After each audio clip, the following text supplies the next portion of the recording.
मारवाड़ रियासत के इतिहास की सीरीज में हम चर्चा करेंगे कि राव सिंहा के पश्चात में अब किस प्रकार से मारवाड़ के राठौड़ों का जो राज्य है वो विस्तृत हुआ, और राव सिंहा के पश्चात अब कौन कौन से राठौड़ शासक आए जिनके संबंध में हमको चर्चा करनी है, और उन्होंने मारवाड़ के राठौड़ों के लिए राज्य विस्तार में किस प्रकार अपना सहयोग दिया। इससे पहले मारवाड़ रियासत का जो पिछला लेक्चर था उसमें मैंने आपके साथ में मारवाड़ के राठौड़ों के अस्तित्व के संबंध में, उनका इतिहास क्या था उसके संबंध में आपके साथ में चर्चा की कि अलग अलग इतिहासकारों द्वारा क्या क्या मत दिए गए, क्या तर्क रखे गए, क्या अपनी बातें रखी गई कि मारवाड़ के राठौड़ जो हैं वो किस ओर से राजस्थान की ओर आए थे, यानी कि मारवाड़ के जो राठौड़ हैं वो किस वंश से संबंधित थे। इस संबंध में मैंने काफी इतिहासकारों के पक्ष आपके समक्ष रखे थे। मैंने आपको ये बताया था कि इस संबंध में कर्नल जेम्स टोड क्या कहते हैं, गौरीशंकर हीराचंद ओझा क्या कहते हैं, मुनोत नैणसी क्या कहते हैं, गोपीनाथ शर्मा क्या कहते हैं, दयाल दास क्या कहते हैं, जोधपुर राज्य की जो ख्यात है वो क्या कहती है, और इसके अतिरिक्त अलग अलग और जो स्त्रोत हैं प्राचीन, उनमें राव सिंहा यानी मारवाड़ के राठौड़ वंश के जो संस्थापक थे राव सिंहा, उनका संबंध किस वंश से बताया गया है या किस ओर से वो राजपुताना की ओर, राजस्थान की ओर आए थे। इस संबंध में पिछले लेक्चर्स में हमने काफी डिटेल से चर्चा कर ली थी। पिछले लेक्चर में हमने यहां तक ये देख लिया था कि सन 1273 ईस्वी में राव सिंहा की युद्ध लड़ते हुए मृत्यु हो गई थी, और हमने इसके लिए जो स्त्रोत लिया था वो लिया था पाली जिले के बीठू गांव में एक स्त्रोत है, शिलालेख है। इस शिलालेख से हमको ये पता चलता है कि राव सिंहा की 1273 में मुसलमानों के अगेंस्ट, मुसलमानों के विरुद्ध लड़ते हुए उनकी मृत्यु हो गई थी, और इनकी मृत्यु के पश्चात इनकी जो पत्नी थी पार्वती सोलंकी वो भी सती हो गई थी। इस युद्ध को लाखा झंवर या लाख झंवर के नाम से भी जाना जाता है। ऐसा क्यों कहा जाता है? क्योंकि ऐसा बताया जाता है कि इस युद्ध में लाखों की संख्या में स्त्री और पुरुष जो है वो मृत्यु को प्राप्त हुए थे, यानी कि जो लड़ने वाले जो व्यक्ति थे वो लाखों की संख्या में मृत्यु को प्राप्त हुए थे, इसीलिए इस युद्ध को लाख झंवर या लाखा झंवर कहा जाता है। तो मारवाड़ रियासत के पिछले लेक्चर्स में हमने यहां तक देख लिया था। अब हमको आगे चर्चा करनी है कि राव सिंहा के पश्चात राठौड़ों ने किस प्रकार राजस्थान में अपने राज्य का विस्तार किया। अभी तक राव सिंहा तक राठौड़ों का जो राज्य है वो केवल पाली क्षेत्र के आसपास तक ही सीमित था, क्योंकि राव सिंहा से संबंधित हमको जो ऐतिहासिक स्त्रोत मिलता है या जो शिलालेख मिलता है वो केवल पाली जिले के बीठू गांव में मिलता है, इसके अतिरिक्त और कहीं पर नहीं मिलता। इसीलिए यह अनुमान लगाया जाता है कि राव सिंहा के समय में राठौड़ों का जो राज्य था, राजस्थान के राठौड़ों का, वो केवल पाली जिले के आसपास तक ही सीमित था। अब जैसे जैसे हम इस रियासत में, इन लेक्चर्स में आगे की ओर बढ़ेंगे, मारवाड़ रियासत के पार्ट आगे आगे कंप्लीट करते चलेंगे, हमको ये समझ में आता चलेगा कि किस प्रकार राठौड़ों ने एक छोटे से क्षेत्र से और पश्चिमी राजस्थान के बहुत बड़े क्षेत्र पर अपना अधिकार कर लिया था। ये उनकी वीरता ही थी, ये उनका साहस ही था कि उन्होंने एक छोटे से केंद्र से और बहुत बड़े क्षेत्र पर अपना अधिकार स्थापित किया। तो आगे की ओर बढ़ते हैं। देखिए, राव सिंहा के पश्चात में अब जो अगले राठौड़ वंश के जो शासक हैं वो हैं इनके पुत्र राव आस्थान। कुछ किताबों में हमको आसनाथ भी देखने को मिल सकता है, लेकिन ऑथेंटिक जो बुक्स है उसमें इनका नाम आस्थान दिया हुआ है। राव आस्थान ने भी अपनी जितनी इनकी क्षमता थी उसके आधार पर इन्होंने भी राठौड़ों के लिए राज्य विस्तार का कार्य किया। इन्होंने एक तो खेड़ पर अधिकार किया, खेड़ जो कि वर्तमान में आता है बाड़मेर जिले में। इसके अतिरिक्त आप ध्यान रखना कि राव सिंहा की जो मृत्यु हुई थी वो तो पाली में हुई थी, और राव आस्थान ने अपना जो प्रारंभिक केंद्र बनाया वो पाली को छोड़कर मुंदोज को बनाया, यानी कि इन्होंने अपनी गतिविधियों का जो प्रारंभ, अपने क्षेत्र का जो प्रारंभ करने का जो कार्य किया उसके लिए केंद्र इन्होंने मुंदोज को बनाया, और यहीं से फिर राज्य विस्तार इन्होंने आरंभ किया जितना ये कर सके। तो मुंदोज से इन्होंने राज्य विस्तार आरंभ किया, मुंदोज को अपना केंद्र बनाया, खेड़ पर अधिकार किया, खेड़ जो कि वर्तमान में बाड़मेर जिले में आता है। इसके अतिरिक्त इन्होंने ईडर के भीलों को पराजित किया, ईडर जो वर्तमान में आता है गुजरात में, तो वहां के भीलों को पराजित किया, और भीलों को पराजित करने के बाद ईडर का जो क्षेत्र है वो अपने भाई सोनंग को दे दिया। अब इसके बाद देखिए सन 1291 ईस्वी में इनको जब ये सूचना मिली कि जलालुद्दीन खिलजी ने पाली पर आक्रमण कर दिया, तो पाली क्षेत्र में जलालुद्दीन खिलजी को वापस भगाने के लिए इन्होंने 1291 में जलालुद्दीन खिलजी के साथ में युद्ध किया, लेकिन इस युद्ध में ये अपने 140 साथियों के साथ में मृत्यु को प्राप्त हो गए थे। तो सन 1291 ईस्वी में राव आस्थान की भी मृत्यु हो गई। यानी देखिए, अभी तक राव सिंहा से और राव आस्थान के समय में राठौड़ों का राज्य अभी तक राजपुताना में ज्यादा विस्तृत नहीं हो पाया है।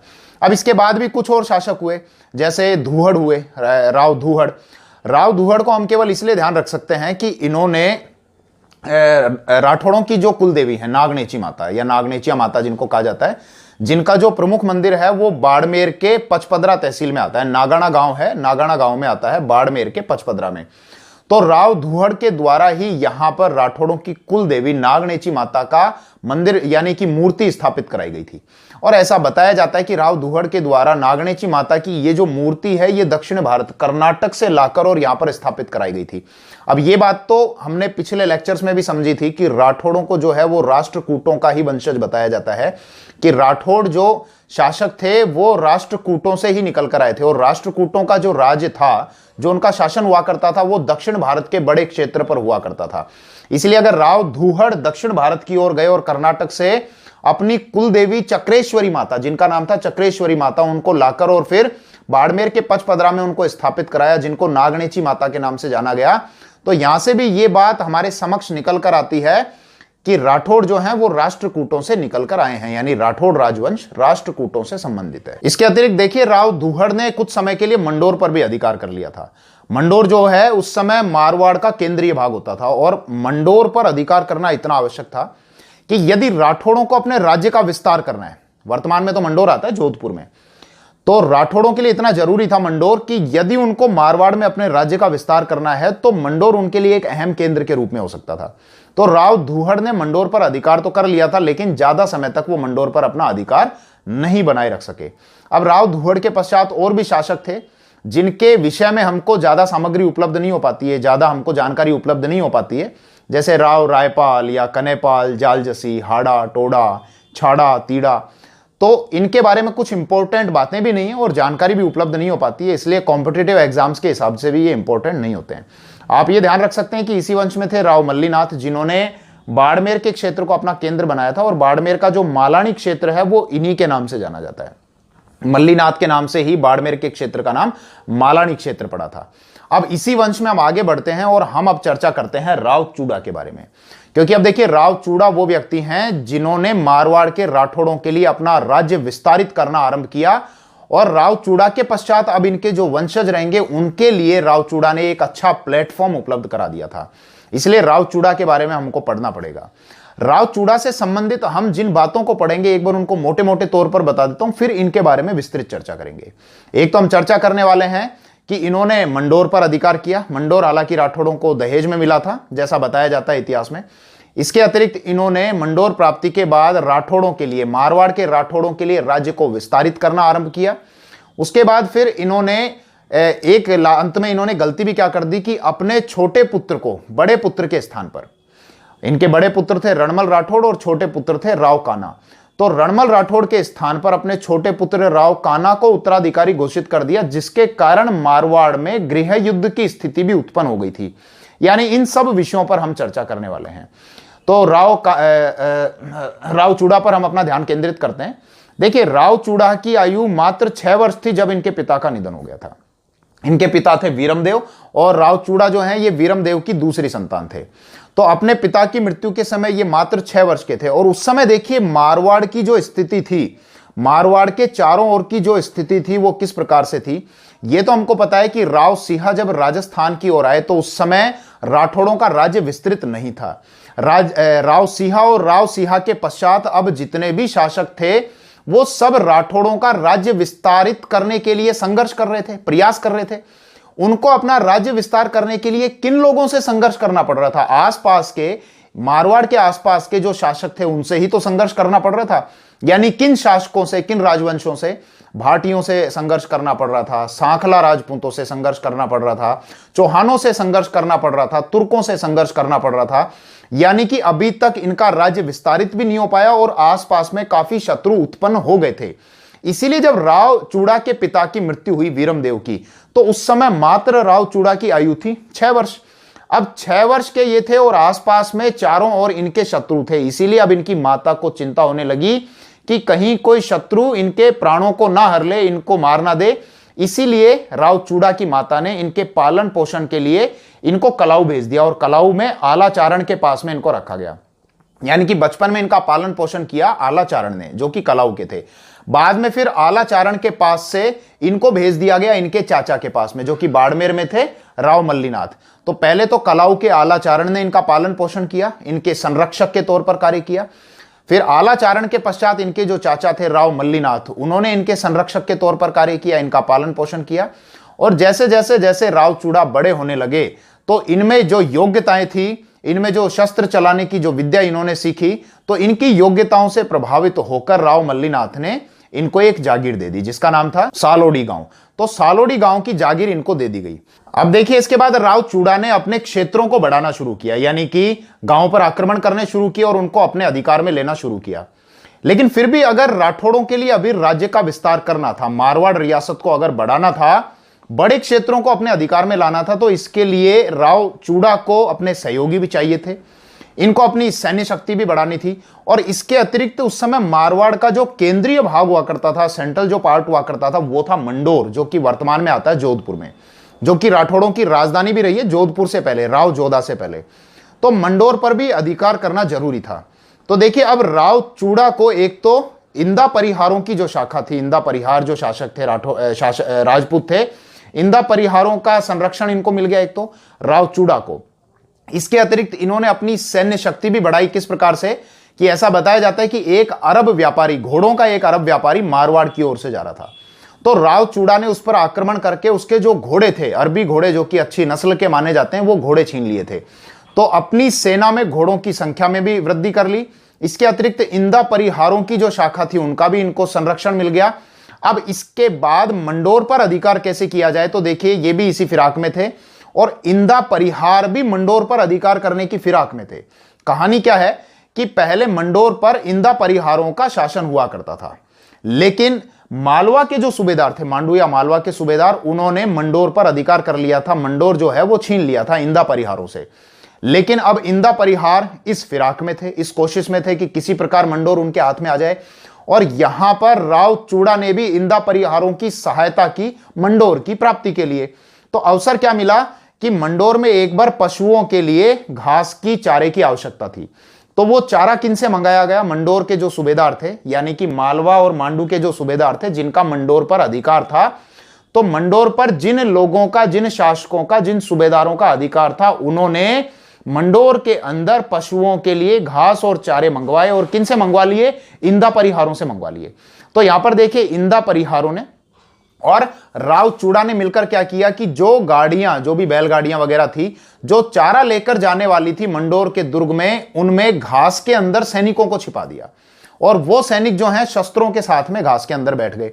तो जैसे ही ये गाड़ियां दुर्ग के अंदर पहुंची, तो वहां पर वो सैनिक निकले, उन्होंने युद्ध किया। अब मंडोर के अंदर जो सैनिक रहे होंगे, उनको थोड़ी पता है कि यहां पर घास की गाड़ियों में सैनिक बैठकर आ रहे हैं।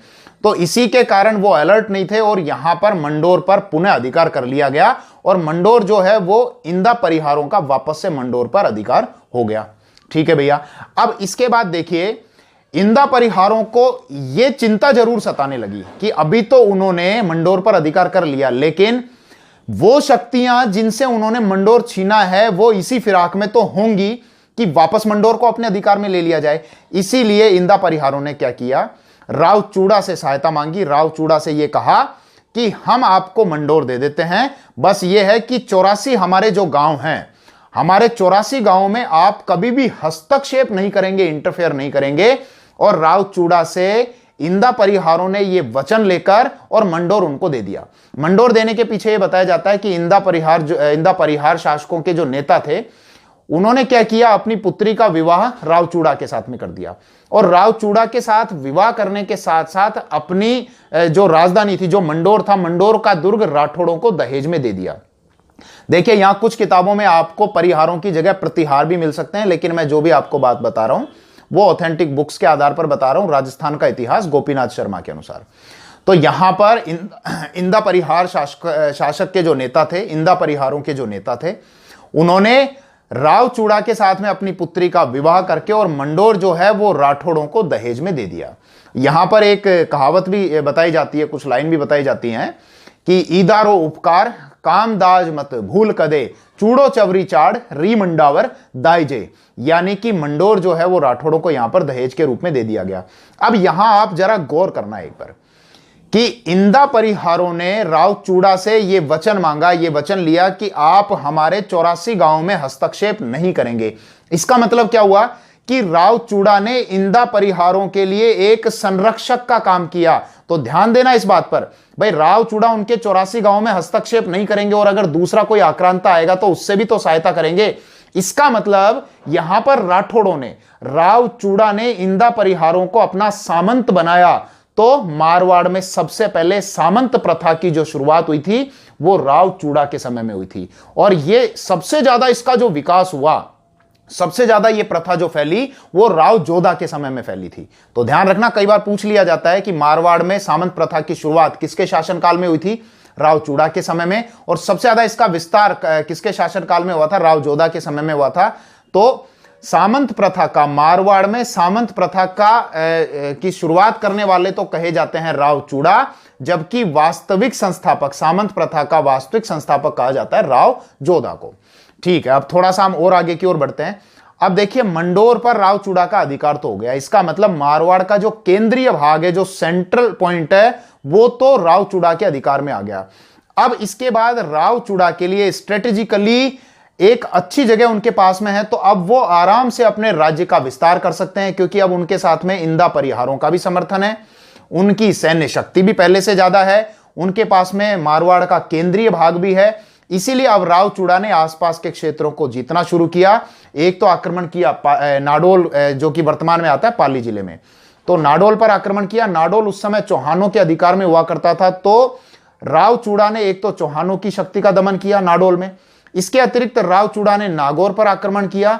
नागौर का उस समय जो शासक बताया जाता है वो बताया जाता है जलाल खां खोखर। तो जलाल खां खोखर पर आक्रमण किया और वो मारा गया, और नागौर पर भी राव चूड़ा का अधिकार हो गया। हालांकि राव चूड़ा द्वारा नागौर पर जो आक्रमण किया गया, इस संबंध में गौरीशंकर हीराचंद ओझा अपना अलग मत रखते हैं। गौरीशंकर हीराचंद ओझा ये कहते हैं कि राव चूड़ा की नागौर विजय नहीं हुई थी, क्योंकि यहां पर यह बताया गया है कि राव चूड़ा ने जब आक्रमण किया तो उस समय जो शासक था वो जलाल खां खोखर था, और जलाल खां खोखर मारा गया। जबकि गौरीशंकर हीराचंद ओझा के अनुसार नागौर पर कंटिन्यू, लगातार शम्स खां और फिरोज खां का लगातार वहां पर शासन हुआ करता था। लेकिन अगर हम जोधपुर राज्य की जितनी भी ख्यातों में पढ़ें तो उन सभी ख्यातों में नागौर विजय बताई गई है राव चूड़ा की, यानी कि राव चूड़ा ने नागौर पर विजय प्राप्त कर ली थी। तो देखो, मंडोर पर अधिकार किया, मंडोर के बाद में इन्होंने नाडोल पर भी अधिकार कर लिया, चौहानों की शक्ति को दबाया, नागौर पर भी अधिकार कर लिया। इसके अतिरिक्त खाटू पर इन्होंने अधिकार किया, सांबर पर इन्होंने अधिकार किया, अजमेर पर इन्होंने अधिकार किया। यानी अब आप गौर करना, जो राठौड़ शक्ति, मारवाड़ के राठौड़ों की शक्ति राव सिंहा के समय से आरंभ हुई थी, अब राव चूड़ा के समय में उनका विस्तार होता जा रहा है। उनका प्रभाव जो है अब वो राजपुताना में धीरे धीरे बढ़ता जा रहा है। लेकिन अब देखिए, जैसे जैसे ये अपना प्रभाव बढ़ा रहे हैं, अपना क्षेत्र बढ़ा रहे हैं, तो क्या होगा? इनके दुश्मनों की संख्या भी बढ़ती जा रही है। तो जब राव चूड़ा की शक्ति कम होने लगी, तो उसी अवसर की तलाश में भाटियों के द्वारा, सांखला के द्वारा और मुल्तान के जो शासक थे सलीम खां के द्वारा इनके विरुद्ध षड्यंत्र रचा गया। क्या हुआ कि जब धीरे धीरे बाद में राव चूड़ा की शक्ति क्षीण होने लगी, तो पूगल के जो भाटी थे, पूगल वर्तमान में आता है बीकानेर में, पूगल के भाटियों ने राव चूड़ा के विरुद्ध सहायता मांगी मुल्तान के शासक से। मुल्तान का क्षेत्र जो कि वर्तमान में आता है पाकिस्तान में। तो मुल्तान का जो शासक था वो था सलीम खां। तो सलीम खां से सहायता मांगी पूगल के भाटियों ने।